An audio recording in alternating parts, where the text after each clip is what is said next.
Durante los últimos 3 domingos hemos estado hablando de la necesidad de avanzar juntos hacia una relación personal con nuestro Señor Jesucristo.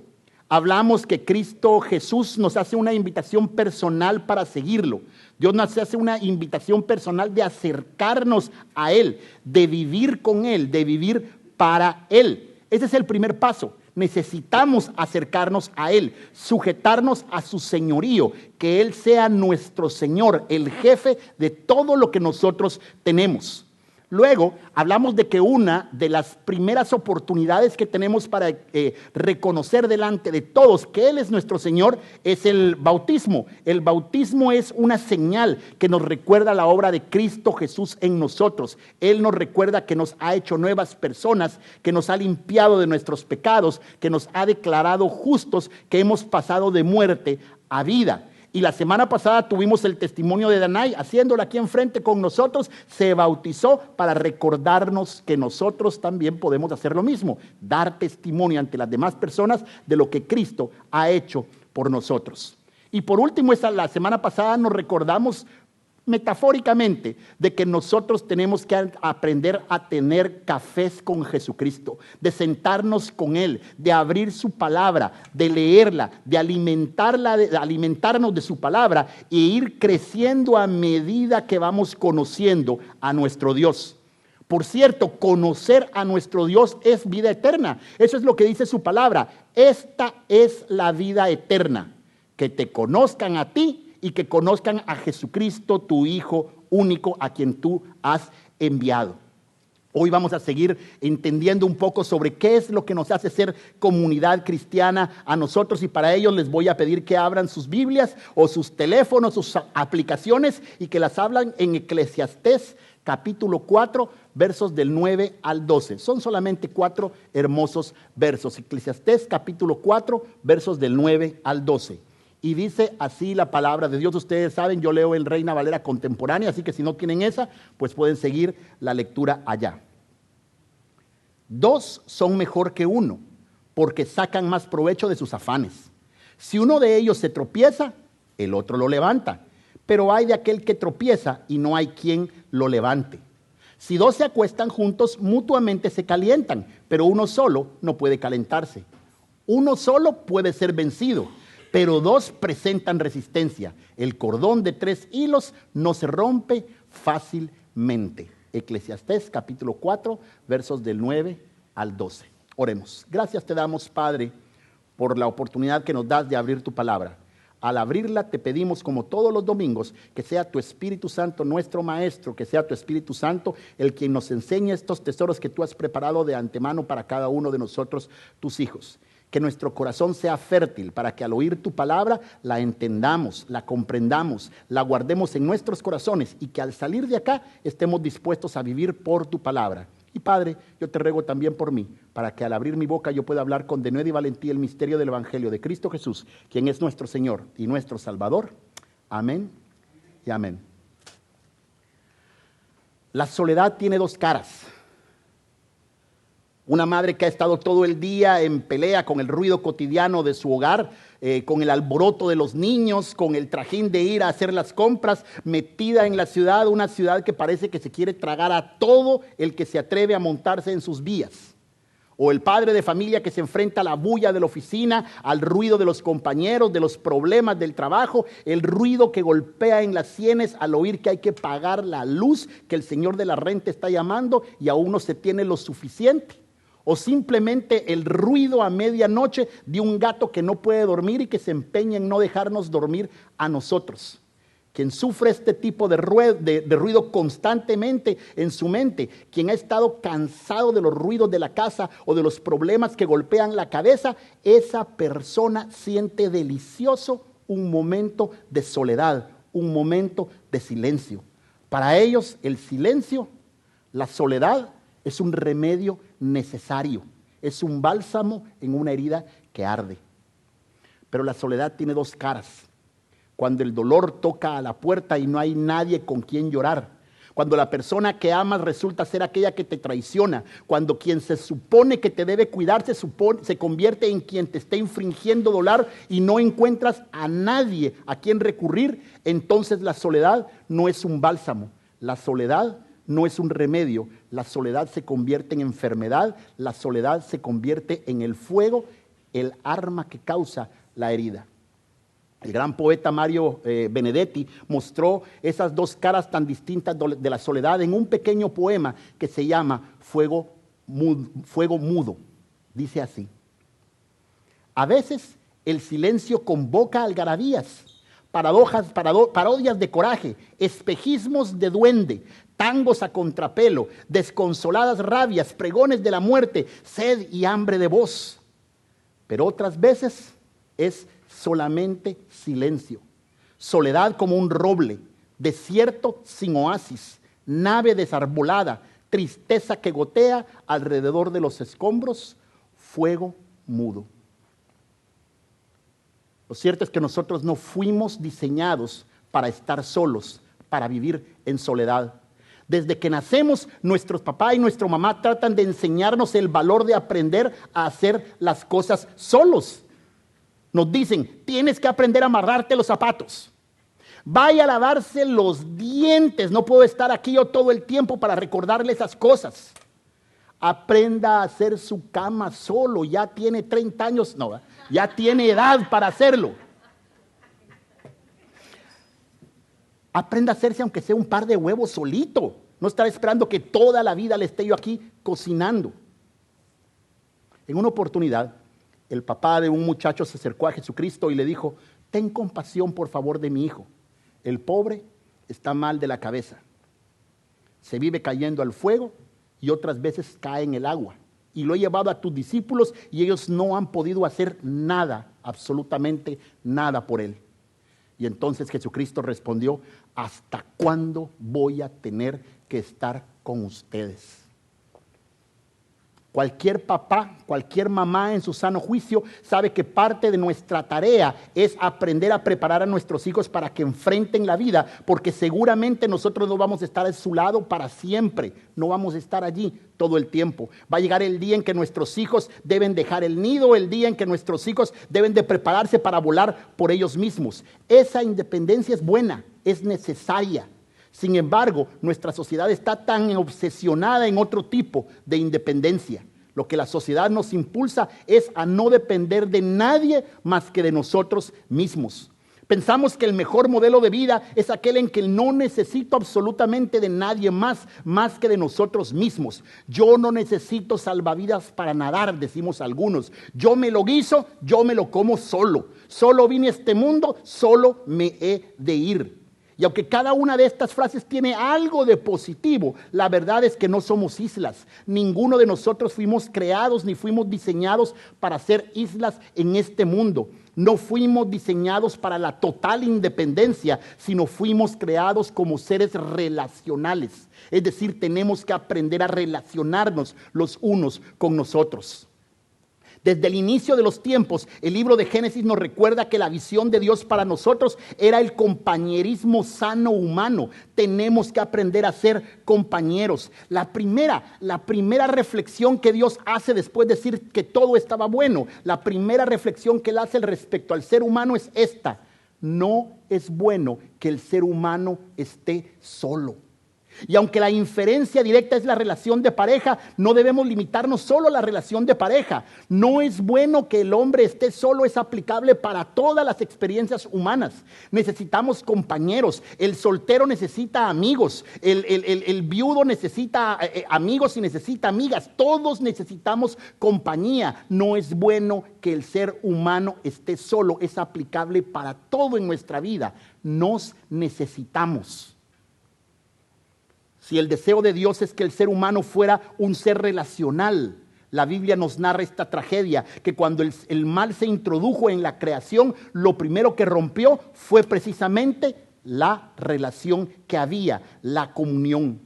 El ser humano perdió primeramente la relación, la comunión con Dios. La figura trágica que nos narra Génesis 3 es que el hombre se enajenó, se alejó, se escondió de Dios. La tentación se disfrazó precisamente de eso. así que Dios te dijo que morirías. Nada de eso. Lo que pasa es que vas a llegar a ser como Dios. Qué gran tentación esa, ¿verdad? Ser tan independientes, ser tan autosuficientes que ya no necesitamos ni siquiera de Dios en nuestras vidas. Y el mal logró su cometido, pero el fruto obtenido no fue el fruto deseado. Ciertamente el ser humano se distanció de Dios, dejó de caminar a su lado, dejó de verlo caminando por el huerto por las mañanas, tratando de tocar el cielo. El ser humano lo que encontró fue vergüenza y lo que encontró fue desesperación. De pronto el ser humano se vio desnudo sin poder volver a ver a Dios a la cara. Ya no podía ver el ser que lo había creado, ya no lo podía ver de frente. Pero allí no terminó el asunto. El hombre y la mujer que fueron creados para vivir en perfecta armonía, unidos por un mismo propósito, por un llamado divino de administrar la creación, de repente se encuentran, pero ahora son enemigos. Tu deseo será sobre mi deseo y mi deseo será sobre el tuyo. Ya no es una cooperación, ahora es ver quién manda. Si la frase "no es bueno que el hombre esté solo" no se refiere solamente a la relación de pareja. Cuando el mal entró al mundo, no se rompió solo la relación de pareja, sino toda la relación humana. La humanidad empezó a competir desmedidamente entre sí. Ya no vemos personas que quieran colaborarse en el trabajo. Yo quiero ser mejor que tú, quiero ganar mejor que tú, quiero estar adelante de ti. En el deporte lo más importante es ser el que más gana, el que más está adelante. No me importan los demás si yo logro conseguir lo mío. Si logro conseguir mi seguridad, mi retiro, mi felicidad, no me importan los demás. La tragedia es que esta independencia, este huir de nuestro llamado de vivir en sociedad, en comunión, logró que hasta la naturaleza misma, el huerto donde el ser humano fue colocado, se volviera contra sí misma. La tierra ya no nos daría los frutos esperados, sino iba a producir cardos, nos narra la palabra de Dios. Con dolor y con mucho trabajo conseguirás el pan de cada día, y eso será así hasta el fin de los tiempos. Así que el panorama que Dios había planteado desde el principio, donde el ser humano debía de vivir en plena comunión con Dios, con los demás seres humanos y con su propio entorno, se había descompuesto de tal manera que ahora en general vivimos en esta cara fea que nosotros llamamos sociedad, donde ya nadie se apoya, donde nadie se sirve, donde nadie se busca. Porque nuestro mundo es como es. Hay tanto dolor en nuestro mundo, hay tanta desesperanza en nuestro mundo, porque hasta la naturaleza misma parece que quiere destrozarnos. Si no, miremos todos los años en esta época que estamos viendo por dónde vienen los huracanes, porque hasta ella parece que nos quiere destruir. Todo eso es simplemente fruto de tratar de vivir la vida enajenados, alejados de nuestro entorno, alejados de los demás seres humanos y tristemente alejados de Dios, sin comprender que Dios nos hizo con otro propósito, para vivir en una relación íntima con Él, en comunión con Él, en comunión con nuestro prójimo y en comunión con nuestro entorno. El escritor de Eclesiastés, el pasaje que acabamos de leer en estos 4 versos, nos muestra la belleza práctica de la vida en comunión, de la vida marcada por las buenas relaciones. Y déjenme leérselos en esta otra versión, la traducción en lenguaje actual, que dice así: más valen 2 que 1, porque sacan más provecho de lo que hacen. Además, si uno de ellos se tropieza, el otro puede levantarlos. Pero pobre del que cae y no tiene quien lo ayude a levantarse. Y también si 2 se acuestan juntos entran en calor, pero uno solo se muere de frío. Una sola persona puede ser vencida, pero 2 ya pueden defenderse. Y si se juntan 3, ya no es posible derrotarlas. Cristo Jesús nos muestra que ese es el camino en que nosotros debemos de vivir. El Evangelio nos lleva de regreso al diseño original, nos pone nuevamente en la perspectiva correcta. Cuando Cristo Jesús murió, restableció nuestra comunión con Dios, pero no se quedó allí. Él también nos ayuda a restablecer nuestra comunión con nosotros mismos, con la demás naturaleza humana y también con nuestro entorno. Y es por eso que Él insistió mucho en que aprendiéramos a vivir en comunión. Cristo lo dijo una y otra vez. Cuando Jesucristo le pidió cuando los discípulos le pidieron a Jesucristo que por favor les enseñara a orar, Él no dijo, repitan conmigo, Padre mío. Sería bonito, ¿verdad? Padre mío. Nos encanta decir mi Padre, mi Señor, mi Rey. Pero cuando Él le enseñó a orar, les dijo, repitan conmigo, Padre nuestro. Padre nuestro, porque hasta en la relación más íntima que tenemos con Dios como Padre, el sentido de comunidad debe permanecer. Es cierto, Él es mi Padre, pero nunca se nos debe olvidar que es Padre nuestro. No somos hijos preferidos, no somos la joyita de Dios, somos la comunidad, la iglesia, los hijos de Dios. Cristo Jesús lo repitió también cuando estaba a punto de partir de este mundo. Él en su famosa intercesión de oración por todos que se registra en Juan 17, Él dijo, no pido solo por ellos, hablando de sus discípulos, sino pido también por los que van a creer en mí cuando escuchen su mensaje. Te pido, oigan las palabras, que se mantengan unidos entre ellos y que así como tú y yo estamos unidos, también ellos se mantengan unidos a nosotros. Así la gente de este mundo creerá que tú me enviaste. Yo les he dado a mis seguidores el mismo poder que tú me diste, con el propósito de que se mantengan unidos. Para eso deberán permanecer unidos a mí, como yo estoy unidos a ti. Así la unidad entre ellos será perfecta, y los de este mundo entenderán que tú me enviaste y que tú los amas tanto como me amas tú a mí. Para Jesús la unidad era muy importante y Pablo también lo comprendió bastante bien. Pablo le dijo a los efesios, yo que estoy preso por servir al Señor, les ruego que vivan como deben de vivir quienes como ustedes han sido llamados a formar parte del pueblo de Dios. ¿Cómo debe vivir el pueblo de Dios? Sean humildes, amables, pacientes, bríndense apoyo por amor los unos a los otros, hagan todo.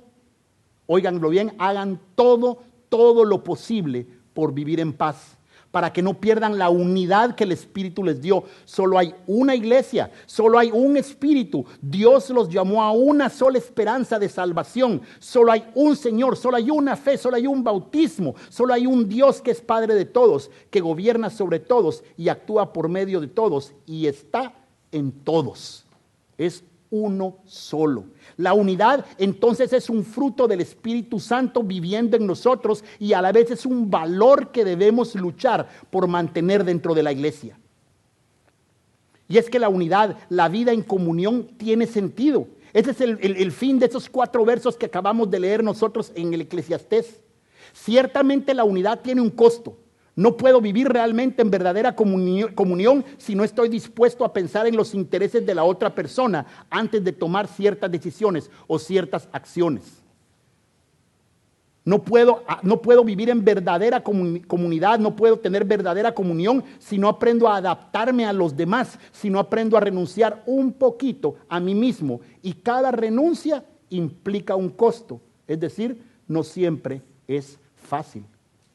Los que estamos en relación de matrimonio lo entendemos muy bien. La única manera de tener un matrimonio unido no es que ella se adapte a mí o que él se adapte a mí. Es que yo me adapto a ella y ella se adapta a mí. Pero la responsabilidad es mía.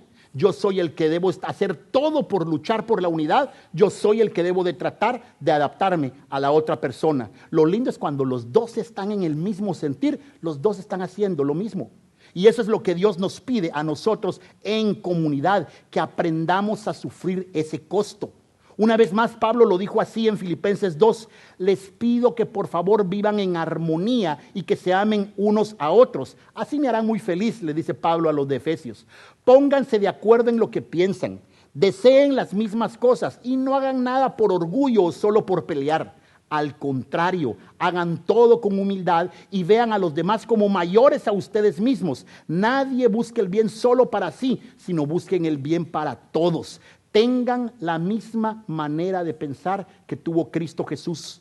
Aunque Cristo Jesús siempre fue igual a Dios, no insistió en esa igualdad. Al contrario, renunció a esa igualdad y se hizo igual a nosotros, haciéndose esclavo de todos.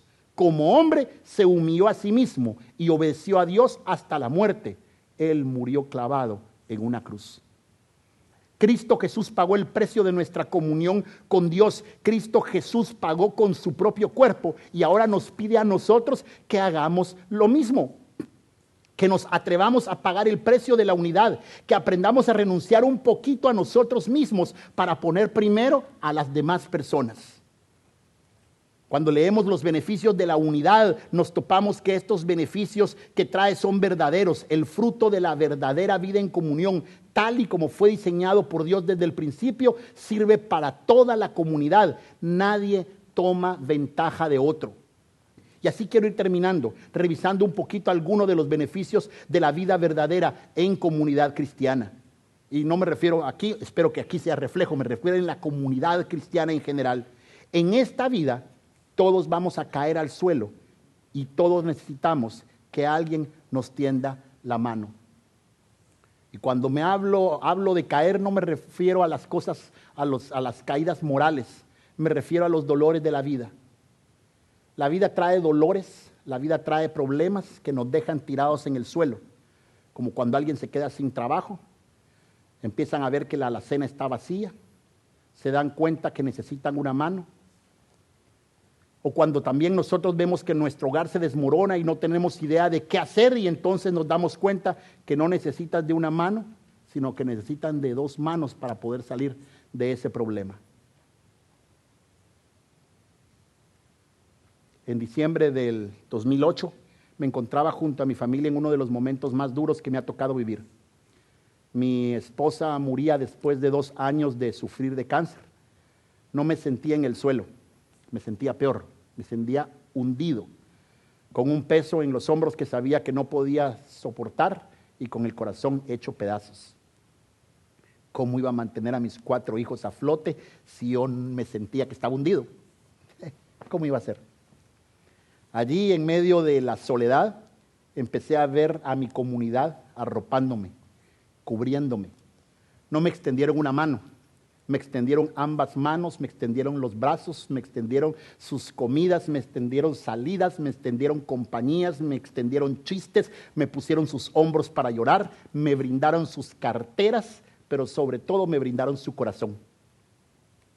Todos necesitamos una mano que nos ayude cuando nosotros estamos caídos. A veces a usted le toca ser el que se cae y necesita una mano. A veces usted es el que ve que alguien se cayó a la par suya y entonces le toca a usted ser el que brinda la mano. Otra realidad es que en esta vida todos fallamos y necesitamos quien nos acompañe a recuperarnos del error. Nosotros no necesitamos quien nos juzgue, de esos hay suficiente en la vida. Nosotros no necesitamos quien nos esté diciendo, esto es que estás haciendo malo. De eso hay suficientes alrededor nuestro. También no necesitamos quien nos esté apañando, cubriendo nuestros errores. A esas personas realmente no les interesamos. Lo que necesitamos es alguien que en amor comprenda nuestras debilidades, nos ayude a ver nuestro error y camine a nuestro lado mientras enmendamos el camino, mientras corregimos nuestros pasos. Cuando Pablo le escribió a la iglesia de Galacia, les dijo, hermanos, aun si alguien es sorprendido en una falta, ustedes que son espirituales, restáurelos en un espíritu de mansedumbre, mirándote a ti mismo, porque no sea que tú también sean tentados. Lleven las cargas los unos de los otros y así estarán cumpliendo la ley de Cristo Jesús. A veces, usted es el que se equivoca y necesita que alguien le ayude a corregir el camino. A veces es lo contrario, alguien es el que se equivoca y Dios le ha puesto allí a usted no para juzgar a la otra persona, sino para alentarlo, para tenderle una mano y ayudarlo a encontrar nuevamente el camino. Si el fruto del pecado fue la pérdida de la comunión. En Cristo Jesús estamos hoy siendo invitados a recuperar la verdadera comunión. Pero para poder hacerlo debemos empezar en el lugar correcto, y es regresar a tener plena comunión con el Padre. No podemos empezar por otro lugar. Al encontrar nuestro camino de vuelta a casa, al encontrarnos de nuevamente en comunión con Dios a través de Cristo Jesús, entonces empezamos el regreso del camino hacia la verdadera comunión con los demás seres humanos. Sin Cristo Jesús, sin entender cómo Él se desprendió a sí mismo, se vació a sí mismo, con tal de que nosotros tuviésemos de nuevo comunión con Dios, sin ese amor que podemos entender de Dios, nosotros no vamos a ser capaces de hacer lo mismo cuando tengamos que restablecer la comunión con los demás seres humanos. Solo a través del amor de Cristo vamos a recuperar la verdadera relación con tu esposa o con tu esposo, con tus hijos, con tus amigos. Una relación marcada por el ejemplo que dio Cristo Jesús, que siendo igual a Dios estuvo dispuesto a pagar el precio que fuera para restablecer la comunión con nosotros. Cuando entendemos eso nosotros, ahora Él viviendo en nosotros nos va a dar poder para aprender a vivir en verdadera comunión con nuestro esposo, con nuestra esposa, con nuestros hijos o con nuestros amigos del trabajo. Ese es el reto, que dejemos nuestro egoísmo, que dejemos nuestro falso sentido de independencia y que abracemos el llamado a vivir relaciones verdaderas basadas en amor.